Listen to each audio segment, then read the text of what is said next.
In 2009, everything was in place. Kobe Bryant, still burning from his finals loss to Boston's juggernaut, was on a mission, not just for redemption, but to prove he could win it all without Shaq. But at the same time, understand that, second place just means you're the first loser.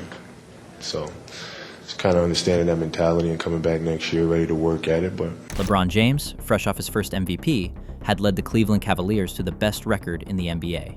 The Lakers were right behind with the second best. Both teams were dominant. Both superstars were peaking. Little step back, Kobe. Does it again. The league, the media, and even Nike had already set the stage. The MVPuppets campaign rolled out. For each one of these delicious chocolate chip cookies, there is an equally delicious NBA championship ring that you don't have. Kobe, I'm trying to... One for each chocolatey cookie. Move the cookies up. You gotta be hungry, LeBron. Magic vs. Bird had its sequel. Wilt vs. Russell had its echoes. Now, it was supposed to be Kobe vs. LeBron. The stars were aligned for a finals that could have defined a generation, maybe even settled the GOAT debate. Kobe, the closest thing we'd seen to Michael Jordan going head-to-head with the chosen one, LeBron James. It wasn't just a matchup, it was a moment that could have changed everything. If LeBron had made it to the finals, maybe he never leaves Cleveland. Maybe he wins his first ring earlier. Maybe history gets rewritten. The stakes were massive. Legacies were hanging in the balance. But just like that, it was gone. The dream finals vanished. In this video, we're diving into the storylines, the stakes, and the cast of players and moments that prevented this iconic matchup from ever happening. This video also debunks some of the narratives that LeBron James is pushing in his podcast Mind the Game, where he and JJ Redick, who was part of that 09 Magic team, said that Cleveland didn't have a chance. It is so apparent that no matter what you did, no matter what y'all did, we just had an advantage. Yeah. What? Cleveland one stop away from taking a 1-0 lead. Remember now, no Dwight Howard to guard the rim. And James puts a move on Petrus, who went down.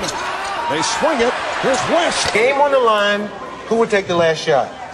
Me. By the NBA after the Cavaliers and the Magic. How about this now? Dwight Howard goes to the line, makes them both. LeBron goes to the line and misses them both. In the postseason, one bad stretch, it could be a fucking 6-0 run, but now we may lose the war. Yeah. Oh, no kidding. More than a decade has passed, but the question still lingers. What would have happened if Kobe met LeBron in the NBA Finals? These are the two most dynamic players in the game today to watch.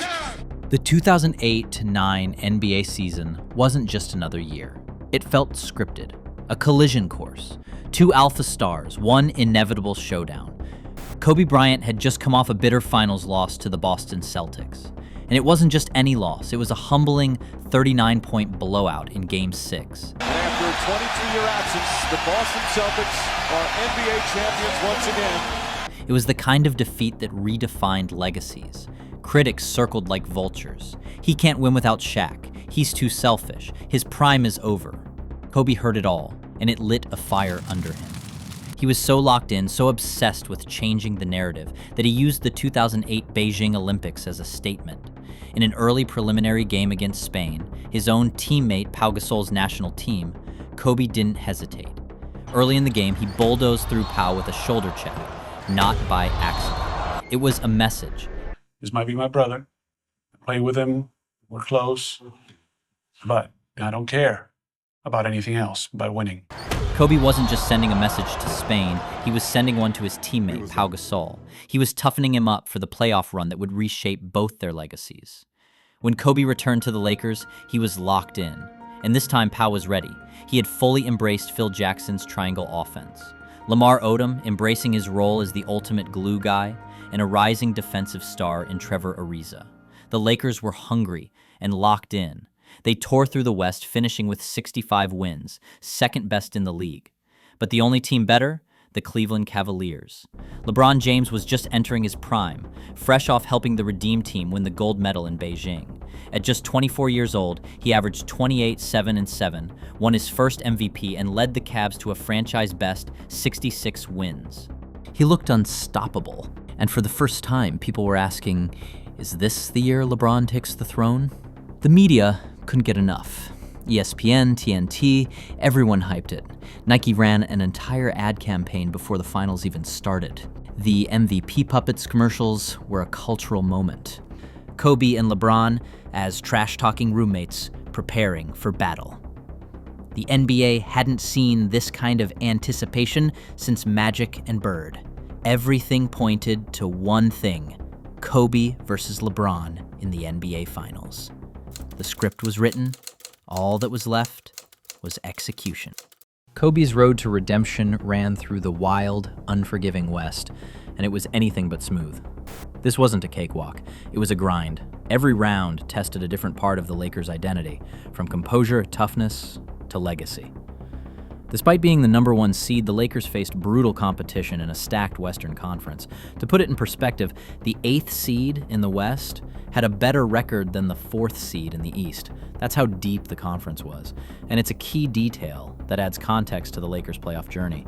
The Lakers opened their postseason against the Utah Jazz, a familiar foe they had already beaten in the 2008 playoffs. But this time, Utah came in bruised and vulnerable. They had lost 7 of their final 9 regular season games, stumbling into the 8th seed with a 48-34 record. What had once looked like a dangerous playoff team now felt like a wounded target. Carlos Boozer had missed nearly half the season with a knee injury and was still shaking off the rust. Andrei Kirilenko, once their defensive anchor on the wing, was nowhere near 100%, slowed all year by calf and ankle problems. Without Kirilenko at full strength, the Jazz had no real answer for Kobe on the perimeter. Unlike the banged-up Jazz, the Lakers came in relatively healthy. Kobe was locked in. Pau was peaking. The only starter dealing with injury was center Andrew Bynum, who was still recovering from major knee surgery. His limited mobility forced Phil Jackson to shift Pau Gasol to the 5 and insert 6th man Lamar Odom into the lineup at power forward. The one bright spot for Utah was Deron Williams. He was in his prime and gave LA trouble, averaging 20 points and 10 assists for the series. His craftiness and poise kept the Jazz competitive in spurts. Utah managed to steal one game, an 88-86 nail-biter in Game 3, where Kobe struggled, shooting just 5 of 24 and finishing with 18 points. But he bounced back in Game 4 with a vengeance, dropping 38 points in a 108-94 win. Then in the closeout game, he sealed the series with 31 points in a comfortable 107-96 victory. With steady contributions from the supporting cast like Lamar Odom and Pau Gasol, the Lakers took care of business. As the Lakers eliminate the Utah Jazz in 5. But their real test was only just beginning. The second round was a street fight. The Houston Rockets had finished the season 53-29, despite losing Tracy McGrady mid-season to microfracture surgery. But this wasn't a one-man team. They were tough, physical, and fearless, led by Yao Ming, Ron Artest, Shane Battier, and a relentless cast of role players who refused to back down. Even without McGrady, Houston had the defensive firepower to challenge Kobe, with Artest and Battier leading the charge. This was the same duo that had shut down LeBron James earlier that season, holding him to just 21 points and 0 assists in a February blowout win over Cleveland. LeBron on the spin, called for the charge. So it wasn't exactly a shock when Houston came out swinging in Game 1 at Staples Center, stealing the win behind 28 points from Yao Ming and 21 from Artest. Kobe responded in Game 2 with a scorching 40-point performance to tie the series. But the tone had already been set. This was going to be a war. That game turned physical fast. Ron Artest was ejected after confronting Kobe for elbowing him in the neck. Derek Fisher picked up a flagrant 2 for leveling Luis Scola on a hard screen. And he and Brooks. What a shot! This wasn't just a playoff series. It was a battle for control. In Game 3, Kobe continued his brilliance, dropping 33 points in a 108-94 win. All 5 Lakers starters scored in double figures, but there was a dark cloud hovering. Yao Ming suffered a hairline fracture in his left foot during the game, and though he finished the night, he was ruled out for the remainder of the series. It was a devastating loss for Houston, But instead of folding, they fought harder. In Game 4, Aaron Brooks erupted for 34 points, while Shane Battier added 23, combining for over 50 in a shocking blowout win over LA. Despite being without Yao and already missing veteran center Dikembe Mutombo, who had retired earlier in the playoffs due to a knee injury, the Rockets didn't back down. Trevor Ariza's defense, a quiet anchor for the Lakers all postseason, was tested repeatedly by Brooks' speed and Houston's relentless energy. With the series tied 2-2, Game 5 became a statement. The Lakers responded with force, delivering a 118-78 beatdown, their most dominant performance of the series. Kobe scored 26 in just 3 quarters, while LA smothered Houston defensively and imposed their will in the paint. But Houston refused to go quietly. In Game 6, despite being without their 2 centers and their best player, they responded with heart and hustle, dominating the Lakers from start to finish to force a do-or-die Game 7. Back in LA, with the pressure on, the Lakers locked in. Their defense suffocated the short-handed Rockets, holding them to just 70 points, the lowest total of the series. For the Western Conference Finals, a dominant blowout victory here in Game 7. Pau Gasol led the way with 21 points and 18 rebounds, as the Lakers' size and depth finally wore Houston down. It wasn't pretty, but it was a gut-check moment for a team chasing a championship, and it proved that the road to a title was going to be anything but easy. The final obstacle in the West was the surging Denver Nuggets, who had just won 54 games, their best regular season since the 1980s. This wasn't the same old disorganized Nuggets. With Chauncey Billups bringing veteran leadership to the backcourt and Carmelo Anthony blossoming into a full-fledged superstar, Denver had size, depth, and serious swagger. J.R. Smith, Nene, and Kenyon Martin gave them toughness, scoring, and rebounding. And most importantly, they weren't afraid of the Lakers. Game 1 was a nail-biter. Kobe dropped 40 points and hit clutch free throws down the stretch to seal the win. But just as critical was Trevor Ariza's late-game steal on an inbounds pass, a defensive gem that helped secure the victory. Denver responded in Game 2 with a win in LA, behind 34 points from Carmelo and another steady performance from Billups. Suddenly, the narrative shifted. Could the Nuggets pull off the upset? Kobe made sure they didn't. In Game 3, he kept the Lakers within striking distance, knocking down clutch shots and hitting teammates with pinpoint passes. He finished with 41 points and outdueled Melo, who was held to just 21.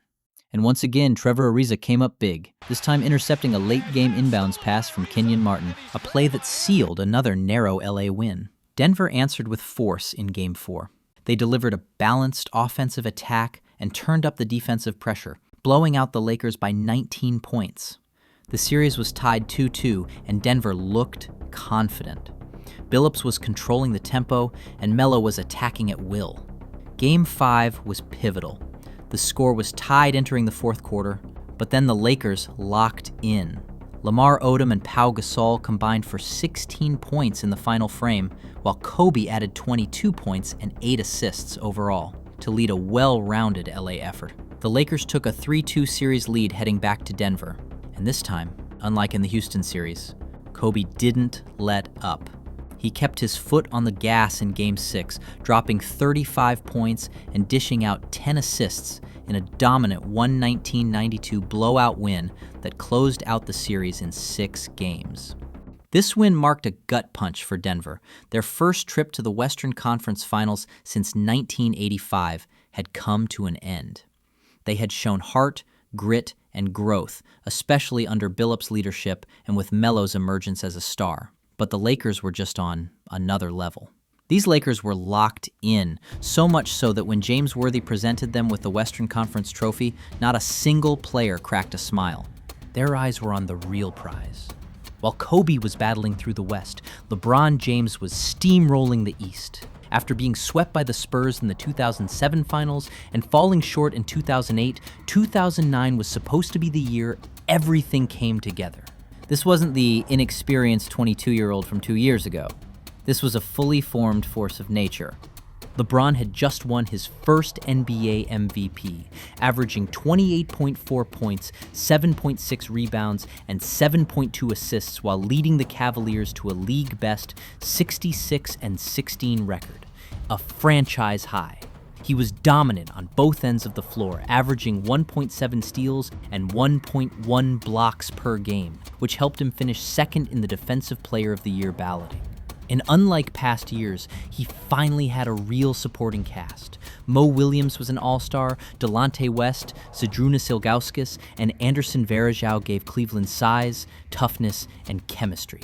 Mike Brown's system, while offensively rigid, had produced the number 3 ranked defense in the league. The Cavaliers tore through the regular season and entered the playoffs as the clear-cut favorites in the East. Just 4 years earlier, Detroit had been LeBron's biggest roadblock. But this wasn't the same Pistons team. This Pistons team was a shell of the 2004 NBA championship squad. Ben Wallace, their former defensive anchor, was gone, having been acquired by the Cavs through a 3-team deal with the Sonics and Bulls. Earlier that season, they traded Chauncey Billups for Allen Iverson. And while the move showed promise at first, Iverson's time in Detroit quickly fizzled. Eventually, he found himself out of the rotation altogether. The only remaining pieces from that 2004 title team were aging veterans Rasheed Wallace, Rip Hamilton, and Tayshaun Prince. Detroit limped into the playoffs as the 8th seed with a 39-43 record, their first losing season in 8 years. LeBron didn't waste time. He averaged 32 points, 11.3 rebounds, and 7.5 assists over the series, casually dismantling a shell of a once-elite defense. The sweep wasn't just expected, it was emphatic, with the Cavs winning by an average margin of 15 points. Next came the Atlanta Hawks, led by Joe Johnson, Josh Smith, and Mike Bibby. On paper, they were athletic and deep, but in reality, it was a mismatch. The Hawks had won 47 games and were satisfied just making it to the second round. But against a rampaging LeBron, they were completely outclassed. LeBron averaged 33.8 points, 8.3 rebounds, and 6 assists on over 50% shooting, dominating every facet of the series. Cleveland cruised to another sweep, winning by an average margin of 16 points per game. Another statement, another show of dominance. Through 2 rounds, LeBron's numbers were absurd. 33.8 points per game, 9.3 rebounds per game, 6.8 assists per game on 51% shooting with a player efficiency rating that broke records. The Cavaliers were 8-0. Kobe had already secured his spot in the finals. And now, the world waited for LeBron to do the same. The league wanted it, the media hyped it, Nike had already launched the campaign. The MVPuppets commercials were everywhere. Kobe and LeBron, animated roommates, trash-talking and preparing for battle. See, for each one of these delicious chocolate chip cookies, there is an equally delicious NBA championship ring that you don't have. Kobe, I'm trying to... One for each chocolatey cookie. Move the cookies off. You gotta be hungry, LeBron. The NBA was all in on the dream matchup. And with the way LeBron was playing, it felt inevitable. Kobe versus LeBron, East versus West, the chosen one versus the Jordan disciple. LeBron was one series away. The stage was set. Kobe had done his part. He was headed to the NBA Finals. And now, it was LeBron's turn. Just one series away. Their opponent? The 59-23 Orlando Magic, a dangerous but overlooked team led by Dwight Howard, Rashard Lewis, and Hedo Turkoglu. Unlike Cleveland, who faced overmatched teams as the number 1 seed, Orlando's path was much tougher. They entered the playoffs as the number 3 seed and faced off with the gritty Philadelphia 76ers in the first round, led by a young Andre Iguodala. Things got rocky early. Orlando dropped Game 1 at home after Iguodala hit a tough fadeaway over Hedo Turkoglu. Step back over Turkoglu. Got it! Orlando needed a game-winning buzzer beater from Turkoglu in Game 4 to avoid falling into a 3-1 hole. Turkoglu. Got it! But they pulled it together, took control, and closed out the series in 6, despite a Dwight Howard suspension for elbowing Samuel D'Alembert. In the second round, they ran into the defending champion Boston Celtics. Even without Kevin Garnett, Boston still had Paul Pierce, Ray Allen, Rajon Rondo, and the heart of a champion. Orlando fell behind 3-2 in the series, but they didn't fold. Game 6 turned into a low-scoring slugfest, but the Magic held firm, pulling out the win behind clutch buckets from Rafer Alston and Hedo Turkoglu. Then came Game 7, in a hostile Boston Garden, with everything on the line. Orlando pulled away in the fourth quarter, led once again by Turkoglu and Alston, and an unlikely spark off the bench from Mikael Pietrus, who hit timely shots when it mattered most. Few expected Orlando to survive that series. Even fewer expected what came next. Now, the Magic were in the conference finals, but no one was picking them to win. The Cavaliers came in as overwhelming favorites. They were well-rested after sweeping their first 2 series. They have the best player in the series, LeBron James, fresh off winning his first MVP. Dwight Howard, while a star in his own right, isn't Orlando's go-to option in crunch time. That responsibility fell to Hedo Turkoglu, a 6'10" offensive Swiss Army knife. Dwight thrived as a pick-and-roll big, a precursor to the modern big man. He could run, jump, and anchor a defense. He won his first Defensive Player of the Year award in 2009. However, his postgame was limited, lacking refined footwork and consistent go-to moves on the block. From ESPN to NBA.com, the predictions were nearly unanimous. Cavs in 5, maybe 6. Some called it a formality, despite Orlando winning the regular season series 2-1, including a 116-87 blowout win. In fact, LeBron James and Mo Williams were brimming with confidence heading into the series. Williams dismissed Orlando's regular season success, saying, "Hopefully they're comfortable. Hopefully they're feeling themselves right now. We're a different team. Trust me." And his confidence wasn't baseless. The Cavs had a history of overcoming teams that had beaten them in the regular season, most notably the Washington Wizards, and of course the 2007 Detroit Pistons, when LeBron dragged Cleveland to the finals almost single-handedly. Nike had already launched its Kobe vs. LeBron MVPuppets campaign. The Dream Finals felt inevitable, despite what JJ Redick claimed on Mind the Game. It is so apparent that no matter what you did, no matter what y'all did, we just had an advantage. Yeah.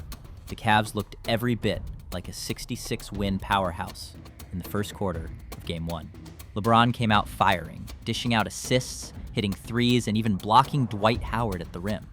Cleveland built a 16-point lead, capped by a Mo Williams half-court buzzer beater for a 15-point halftime advantage. To go top, and here's Mo Williams firing one. And score! But Orlando slowly clawed back.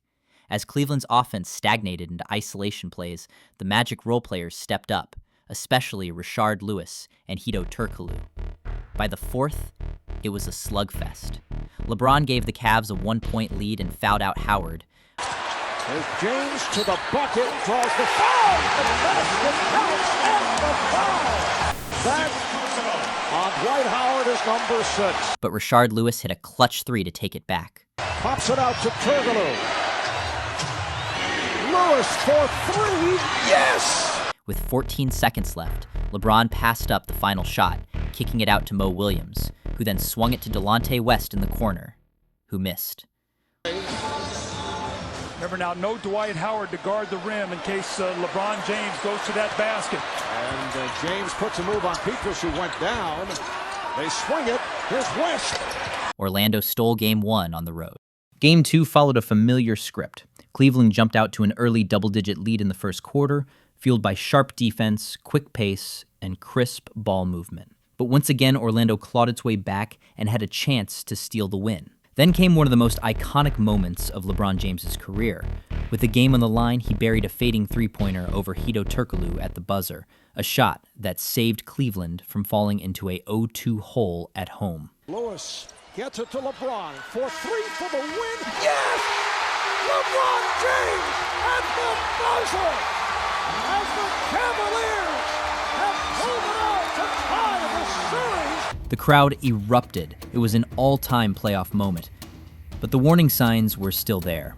In Game 3, the Cavaliers had another golden opportunity. Dwight Howard picked up his third foul early in the second quarter. playing with one shoe on and one shoe off. And James is fouled. Went at the combination of Howard and Petrus. And it's on Howard. That's number 3. But Cleveland failed to capitalize. Despite the foul trouble, Orlando still held a 1-point lead at halftime. The Cavs had their chances late. With just under 5 minutes remaining, they trailed by only 6. But LeBron missed 2 crucial free throws, and in the ensuing rebound battle, Anderson Varejao fouled Dwight Howard. In a twist of irony, Howard, known for his struggles at the line, calmly sank both, turning it into a costly 4-point swing and pushing the lead to 8. How about this now? Dwight Howard goes to the line, makes them both. LeBron goes to the line and misses them both. One possession can lose you the series. Oh, no kidding. Even so, Cleveland clawed back, trimming the deficit to 4. But in the closing moments, Orlando held firm. With the win in Game 3, Orlando took a 2-1 series lead. And suddenly, the pressure was squarely on Cleveland. If the Cavs lost, they'd fall into a 3-1 hole, a deficit only a handful of teams in NBA history had come back from. For LeBron, this wasn't just about staying alive, it was about legacy. For Orlando, it was a chance to prove the upsets weren't a fluke and that they could finish the job. Cleveland came out with urgency, and they played like a team with everything on the line. They closed the first half strong, thanks in part to role players like Daniel Gibson, who knocked down 2 big three-pointers in the second quarter to complement LeBron's dominant start. By halftime, the Cavs held an 8-point lead. However, in the second half, the Magic caught fire from beyond the arc, knocking down 11 three-pointers, fueled by the hot shooting of Rafer Alston and Mikal Petrus. Their surge helped Orlando take a 6-point lead with just over 3 minutes remaining. But Cleveland responded with urgency. Their defense tightened up, and they got timely buckets from LeBron James and key role players like Delonte West. The Cavs clawed their way back and eventually took a 1-point lead after LeBron split a pair of free throws. Following another defensive stop, LeBron had a chance to extend the lead in regulation. But instead of attacking the basket, he settled for a contested jumper and missed. 2.5 minutes. It's an 8-1 run by the Cavaliers. LeBron setting it up. The shot clock down to 10. Wanted a screen. Not able to get it. Now Williams sets it. Shot clock to 5. James with the jumper. It was a familiar theme in this series. Cleveland's offense grinding to a halt in crunch time. That mental lapse proved costly as Rashard Lewis buried a baseline 3 to give Orlando a 2-point lead. One possession can lose you the series. LeBron responded by tying the game, calmly knocking down 2 clutch free throws after being fouled by Mikal Petrus on a drive to the basket, the kind of aggressive play he arguably should have made a few possessions earlier to put more pressure on Orlando's defense. One possession can lose you the series. In overtime, it turned into the Dwight Howard show. He imposed his will in the paint, bullying Anderson Varejao for a series of powerful dunks that helped Orlando build a 6-point lead. LeBron James didn't help Cleveland's cause, committing 3 costly turnovers on careless passes, mistakes that ultimately doomed the Cavs. LeBron James has made some careless plays in the fourth quarter and in overtime. I know he's hit some big shots, but tried to force a pass in there with no place to go. Remember, he had turned it over, and I think he had at least 3 turnovers in that fourth quarter. So by my count, that's at least 5 turnovers in the third quarter. That's his 7th turnover of the game. One possession can lose you the series.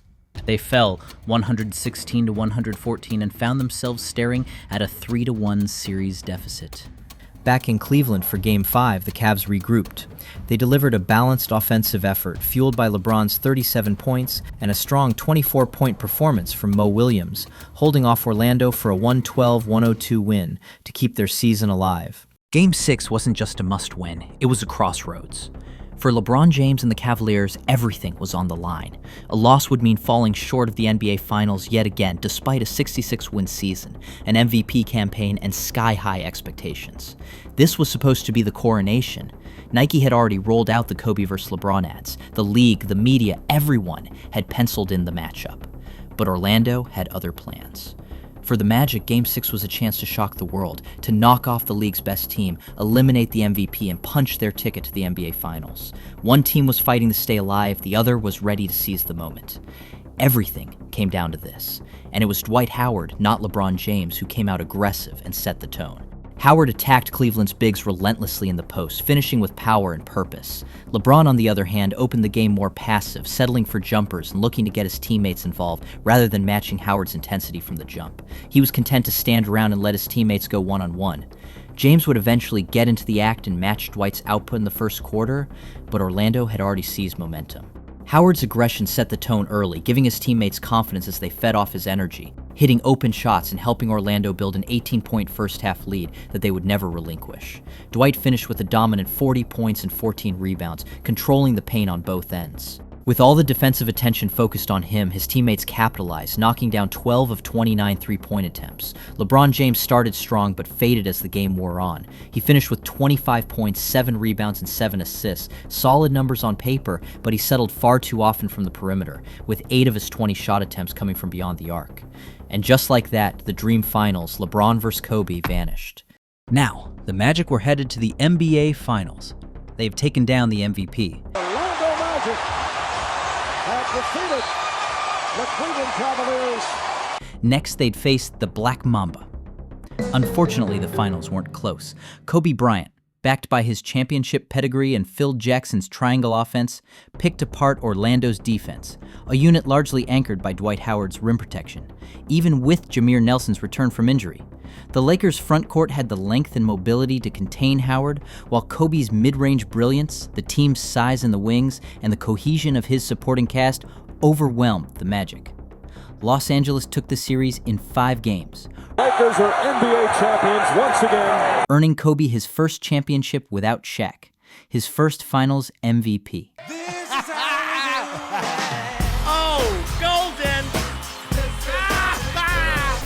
So how did a 66-win Cavaliers team fall short after looking so dominant during the regular season? There were several factors, and it starts with roster construction. Cleveland was built to match up with the Boston Celtics, who typically started 2 bigs, Kendrick Perkins and Kevin Garnett. But when Garnett went down with a knee injury, it opened the door for Orlando to pull off the upset, and they walked right through it. Another major issue was the Cavs' lack of offensive creativity. You could point fingers at the coaching staff, but you could also look at LeBron himself. Historically, especially in his early years, LeBron-led teams often leaned heavily on him to initiate everything. That reliance became even more glaring in crunch time, where Cleveland's offense would grind to a halt. Possession after possession, it was LeBron, Mo Williams, or Delonte West, but mostly LeBron, pounding the ball, either driving and kicking or settling for a contested jumper as the shot clock expired. Offense has come to a standstill. They're not moving the ball, holding it too much. LeBron was primarily guarded by Mikal Pietrus, a solid defender, but not exactly a Kawhi Leonard-level stopper.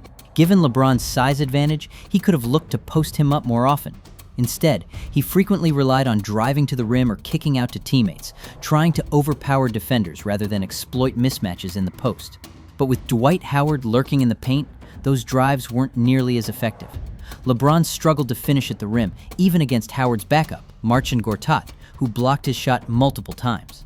It echoed a pattern seen even during his Miami years. LeBron often struggled to finish over elite shot-blocking bigs. Even when he was matched up against weaker defenders like Hedo Turkoglu, LeBron stuck to the same approach.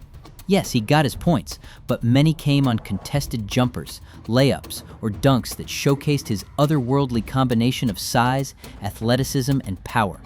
What he lacked at the time was a polished post-game or a reliable mid-range arsenal, something he could lean on in high-pressure, half-court situations.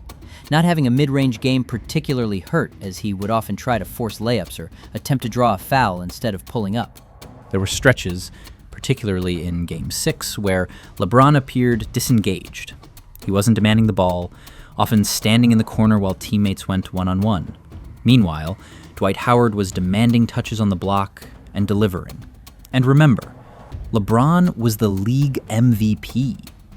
On the other side, Orlando got key contributions from role players like Rafer Alston and Mikal Pietrus. Alston in particular lit up the Cavs in Game 4, and even LeBron, carrying the offensive load, had trouble keeping up with him on the other end. Yet despite all that, Cleveland still had their chances.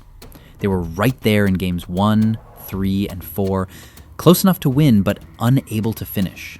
And LeBron James said it himself. In the postseason, one bad stretch. It could be a fucking 6-0 run. It could be a turnover here. It could be you didn't top lock JJ when we told you we top locking him all series, and now he done seen one go in. Even if there's times like where you could win a playoff game, and because the way you finished the game, you already lost the second one. You don't let that fucking guy or that person get into a rhythm in the fourth quarter because you decided you didn't want to lock in for 8 to 9 more minutes. And yes, we won the game, but now we may lose the war. We were one series away. That's all it would have taken to give us one of the greatest finals matchups in NBA history. Kobe Bryant versus LeBron James. 2 generational icons. One on the back end of his prime, chasing validation without Shaq.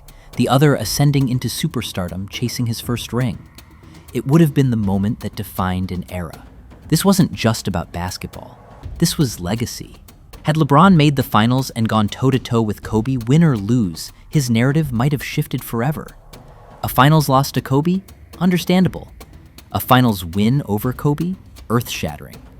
Maybe he doesn't leave Cleveland. Maybe the decision never happens. Maybe we talk about LeBron's early career with an entirely different tone. For Kobe, it was personal. He had just redeemed himself after the humiliation in 2008. He had just proven he could lead a team without Shaq. Beating LeBron, the media's chosen heir to the throne, would have been the ultimate exclamation mark. Instead, we never got it. No head-to-head battle. No signature moment burned into finals history. We were left with commercials. With puppet ads. With hypotheticals. No real footage. No iconic duels. Just questions. And those questions still linger more than a decade later. What if Kobe faced LeBron in the finals?